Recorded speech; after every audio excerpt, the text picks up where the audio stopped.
শেষের 10 দিন ইতিকাফ করার দিন। আর শেষের 10 দিনের ভিতরে নিশ্চয়ই শেষের 10 দিনের ভিতরেই সবে কদর হওয়ার দিন।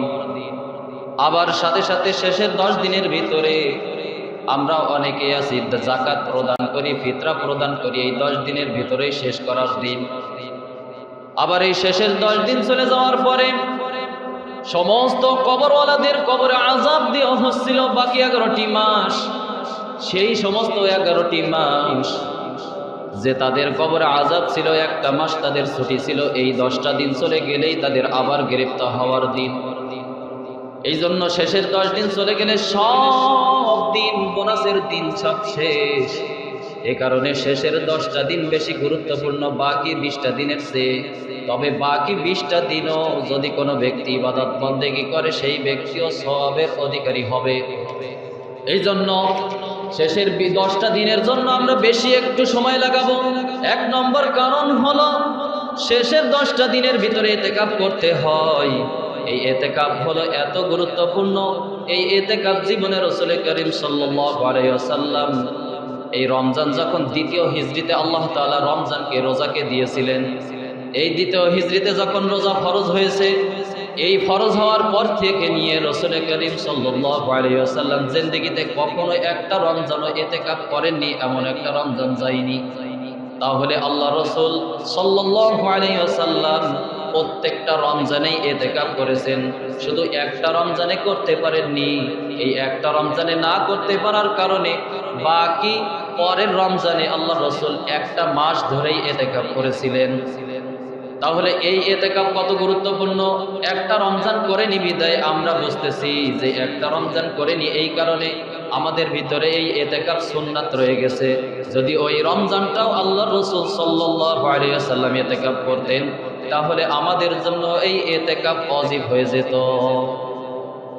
এতই গুরুত্বপূর্ণ ইতিকাফ। এই ইতিকাফ মসজিদে সকল পুরুষের জন্য থাকতে হবে আবশ্যক, সুন্নতে মুআক্কাদা, ওয়াজিবের কাছাকাছি। এই ইতিকাফ প্রত্যেক পুরুষকেই থাকতে হবে।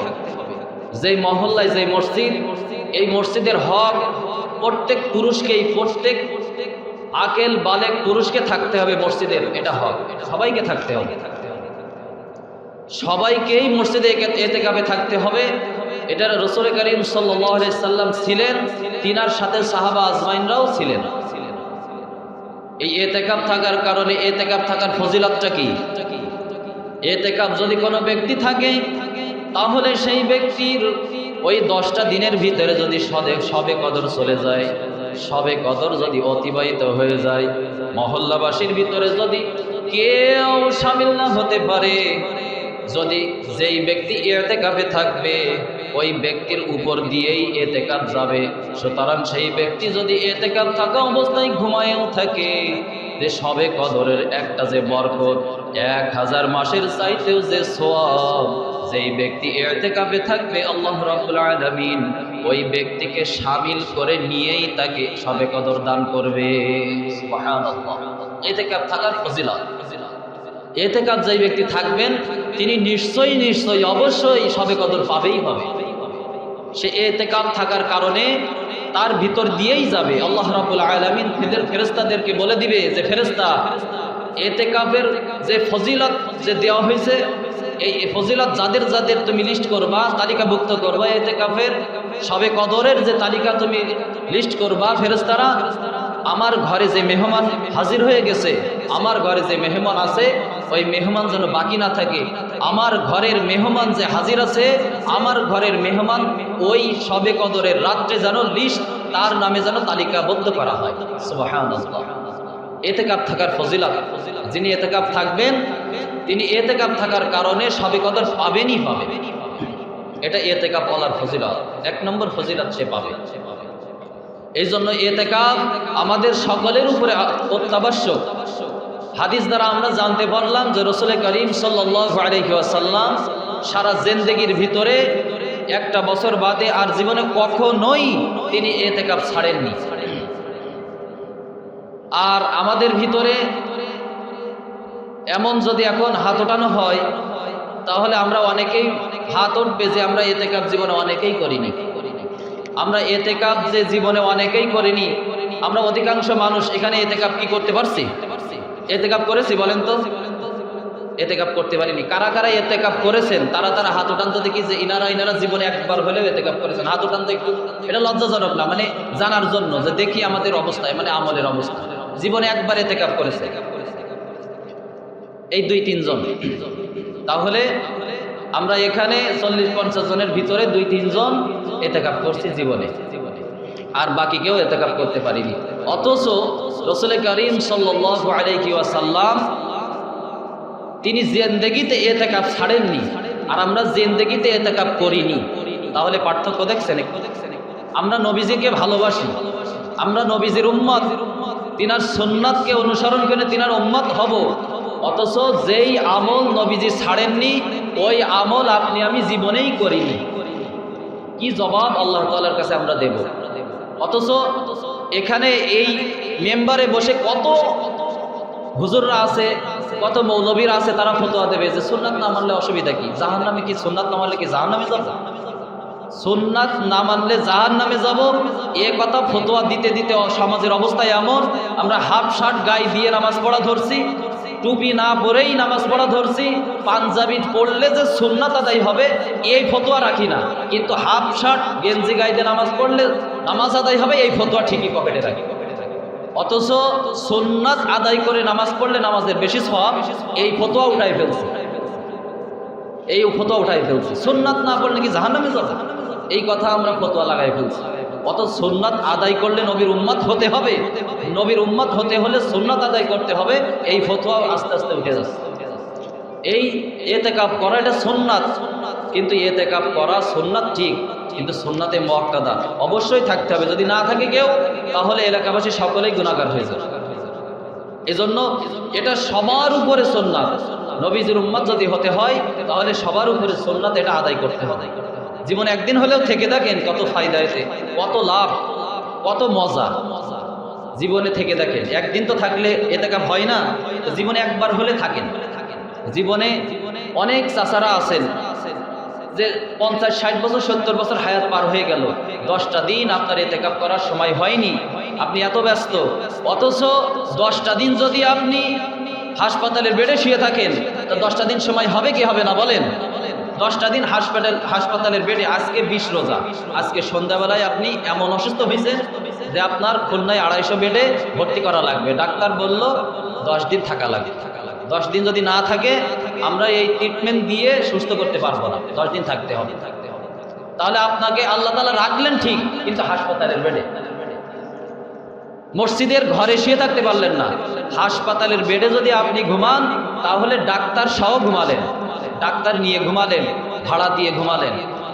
আর ডাক্তার ছাড়া আল্লাহর ঘরে যদি ঘুমান তাহলে ফেরেশতাদের সেবায় ঘুমালেন, ডাক্তার ছাড়া ঘুমালেন, আর আল্লাহ তাআলার মেহমান হিসেবে ঘুমালেন। কোনটা ফায়দা, আল্লাহর ঘরে না হাসপাতালে?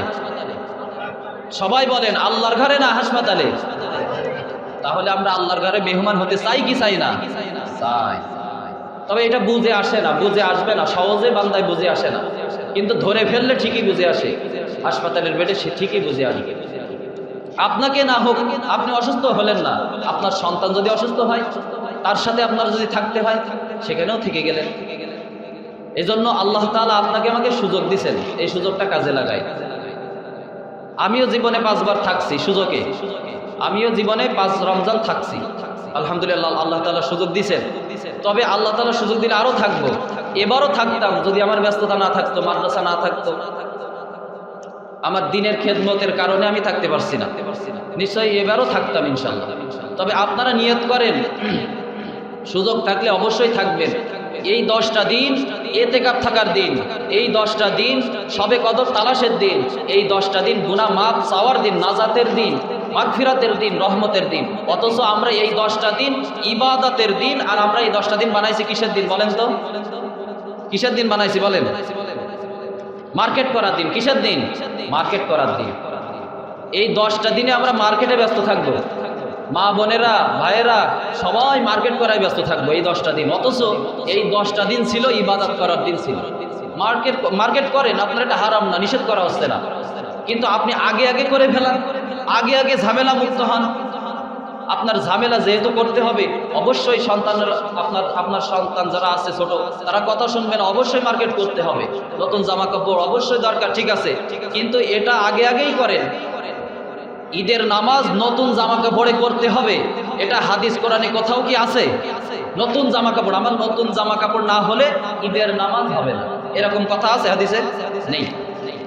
কেউ বলতে পারবে না, কেউ দেখাতেও পারবে না যে ঈদের নামাজ নতুন জামা, নতুন জুতা, নতুন কাপড় লাগবে। নতুনের কথা বলা হয়নি, বলা হয়েছে যে যতগুলো কাপড় আছে ওই সমস্ত কাপড়ের ভিতর থেকে উত্তম কাপড়টা পরার কথা। ঈদের দিন যেহেতু একটা আনন্দের দিন, সেদিন পড়তে হবে, উত্তম কাপড়টা পরার কথা বলা হয়েছে। তাহলে আপনার যতগুলো কাপড় আছে সেই সমস্ত কাপড়ের ভিতরে আপনি একটু উত্তম কাপড় পরবেন, পরিষ্কার কাপড় যেটা আছে সেটা পরিষ্কার করবেন, এটা পরার কথা বলা হয়েছে। কিন্তু যদি সেটা হয় নতুন কাপড়ের, যেই সমস্ত ব্যক্তি গরিব অসহায় কিনতে পারে না, তাহলে তো তাদের ঈদ হবে না। এই জন্য আপনার আমার জন্য নতুন কাপড়ে আবশ্যক না। এই ঈদ হলো তাদের জন্য যারা সারা রমজান ইবাদত করছে, রোজা রাখছে, নামাজ পড়ছে, তাদের জন্য ঈদ। ঈদ কিসের জন্য বলেন তো?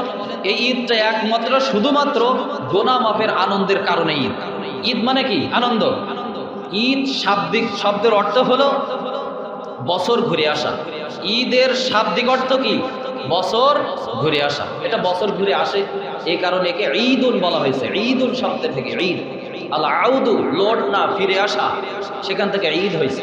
মানে বছর ফিরে আসাকে বলা হয় ঈদ। কিন্তু এটাকে যেহেতু উদ্দেশ্য করে আমরা আনন্দ করি, তাই এটাকে নাম ঈদের রূপান্তরিক নাম দেওয়া হয়েছে। ঈদ মানে আনন্দ। তবে এই আনন্দ কার জন্য?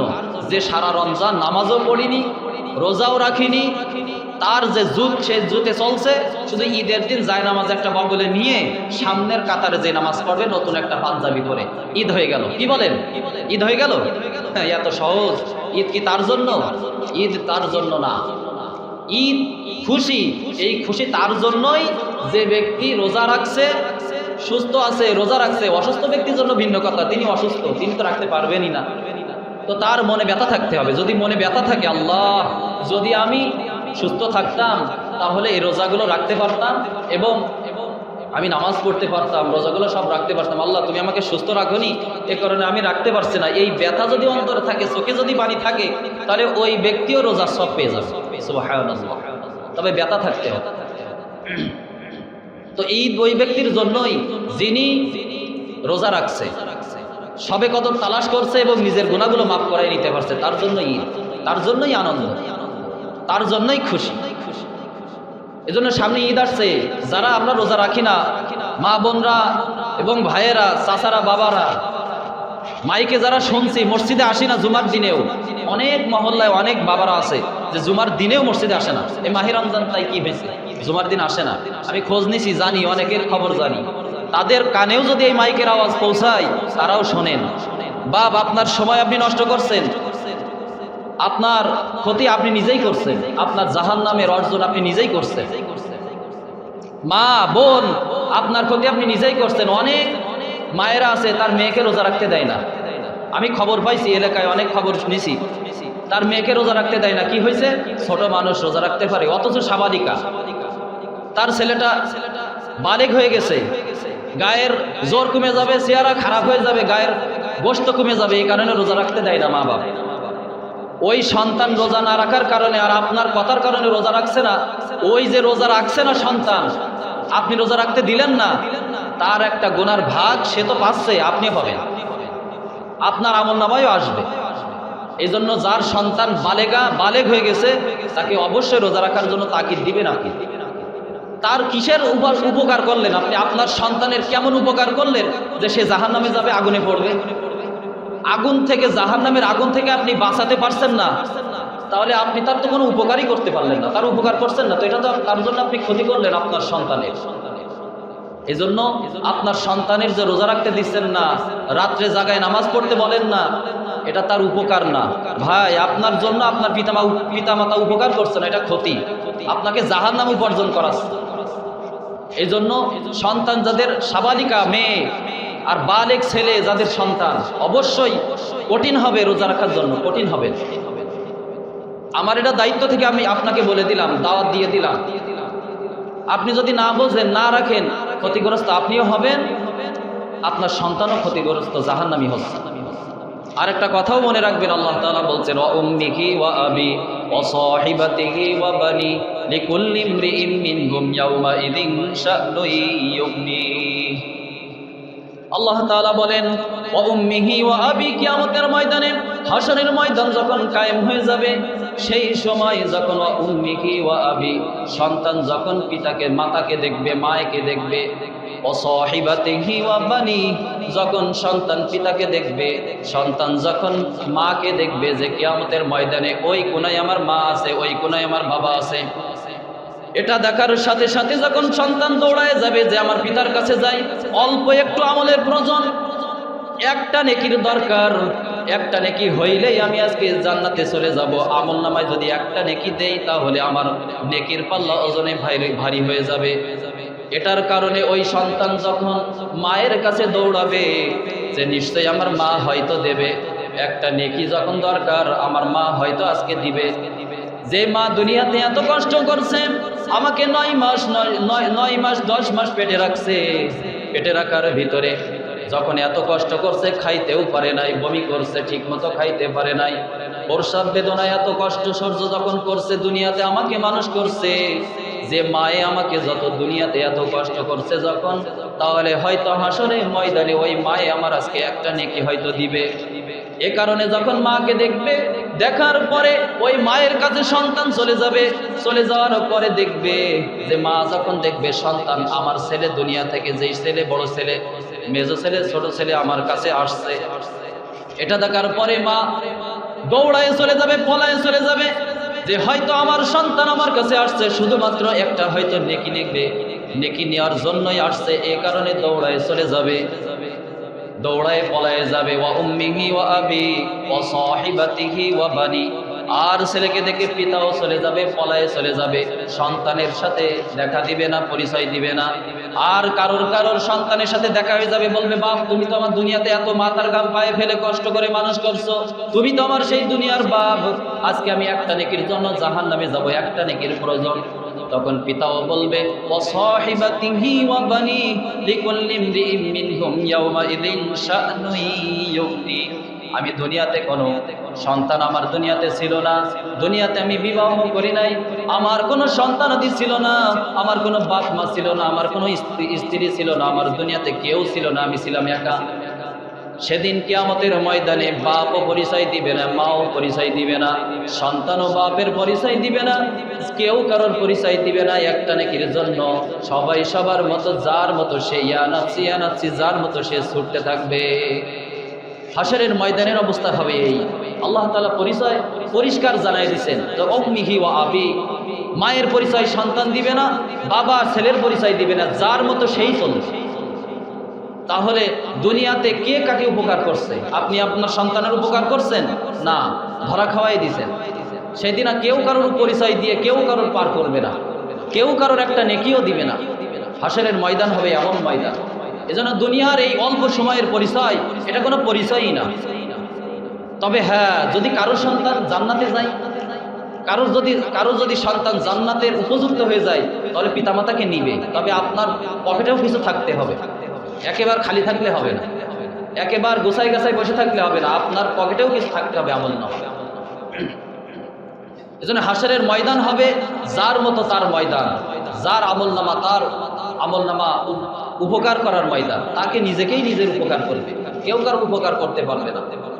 তো দুনিয়াতে আমরা সন্তানের একটু উপকারের জন্য তার ক্ষতি ডেকে নিয়ে আসছি, যে রোজা রাখলে সে শুকায়ে যাবে, রোজা রাখলে তার চেহারা খারাপ হয়ে যাবে। না, এমন অসুস্থ, যে অসুস্থ সে রোজা রাখলে অসুস্থ হয়ে পড়বে, দুর্বল হয়ে যাবে, যে অসুস্থতার কারণে, যে দুর্বলতার কারণে তার ক্ষতি হবে, সেটা ভিন্ন কথা। কিন্তু চেহারা খারাপ হবে, শরীরে গোশত কম হয়ে যাবে, এই কারণে রোজা রাখতে দিচ্ছেন না, তার জন্য আপনি ক্ষতি ডেকে নিয়ে আসলেন, তাকে জাহান্নামী বানাই দিচ্ছেন। এই জন্য অল্প কিছুদিন আছে, আর 9টা-10টা দিন বাকি আছে। যারা ভুল বোঝেননি তারা ভুলকে বুঝেন, সঠিক পথে আসেন, এখনো রোজা রেখে তওবা করেন। আর যে 10টা দিনের ভিতরে ইতিকাফ আছে, এই ইতিকাফ আমাদের সকলের জন্য অত্যাবশ্যক। এই অত্যাবশ্যক আমাদের সকলের জন্য ইতিকাফ করতেই হবে। এতেকাফ সবার জন্য আবশ্যকীয়। এই 10টা দিন এতেকাফ করতে হবে। মা বোনেরাও এতেকাফ করতে পারবে। মা বোনেরা ঘরে এতেকাফ করবে। যদি মা বোনেরা ঘরের ভিতরে খাস একটা কামরা বানিয়ে নিয়ে তার ভিতরে আলাদাভাবে ঘিরে সেইখানে এতেকাফ করে, তাহলে তারাও এতেকাফে শামিল হবে, যেহেতু তাদের ওই জায়গাটা নামাজের স্থান। মহিলাদের ঘরের জায়গায় হলো নামাজের স্থান, যেহেতু এতেকাফ নামাজের স্থানেই করতে হয়। এজন্য আমরা পুরুষদের নামাজের স্থান হলো মসজিদ, এ কারণে পুরুষরা মসজিদে এতেকাফ করবে। আর মহিলাদের নামাজের স্থান হলো ঘর, এই কারণে মহিলারা যদি এতেকাফ করে তাহলে ঘরে এতেকাফ করবে। ঘরের ভিতরে আলাদা একটা কামরা ভিতরে ঘিরে নেবে, সেখানে তার নির্জন স্থান বানিয়ে নেবে, সমস্ত কাজ থেকে ফারেক হয়ে সেখানে সে থাকবে, সেখানেই খাওয়া দাওয়া করবে, প্রস্রাব পায়খানা গোসলের দরকার হলে বাইরে আসবে এবং করে আবার সেই ঘরের ভিতরে বসে থাকবে। এমনভাবে মহিলারাও এতেকাফ করলে সবে কদরের তালাশে তারাও এতেকাফের ভিতরে গণ্য হবে। এ কারণে মা বোনেরাও এতেকাফ করতে পারবে ঘরের ভিতরে। আর আমরা যারা আছি, বৃদ্ধ বাবারা এবং যুবক ভাইয়েরা সবাই এতেকাফ করতে হবে, সবার জন্য এতেকাফ। এই বাচ্চা ছেলেরা আর যারা নড়তে পারে না, হাত পায়ে আর জোর নেই, তাদেরকে ধরে নিয়ে এসে মসজিদের ভিতরে এতেকাফ করে দিলাম যে কাকা আপনার তো কোনো কাজ নেই, আপনি এতেকাফে থাকেন। এই যদি হয় এতেকাফের অবস্থা। বা অনেক জায়গায় এমন আছে যে এতেকাফের জন্য জোন রাখে, জোন, যে কাকা তুমি যদি এতেকাফ থাকো তাহলে তোমার একটা লুঙ্গি গেঞ্জি, একটা ছাতা না একটা পাঞ্জাবি কিনে দেওয়া হবে, তুমি এতেকাফে থাকো। কেউ তো নেই, মান সম্মান তো বাঁচাতে হবে এলাকার। যদি কেউ না থাকায় তাহলে তো এলাকার মান সম্মান তো থাকবে না। তোমার একটা লুঙ্গি একটা পাঞ্জাবি কিনে দিবা না, তুমি থাকো। এই হলে এতেকাফের অবস্থা। অনেক জায়গার অনেক অঞ্চলের এমন হয়। আমাদের এক মসজিদে আছে, আমাদের ওই অঞ্চলে বাজার মসজিদে, সেখানে হয়, অথচ লোক নেই, টাকা দিয়ে একজন রাখছে।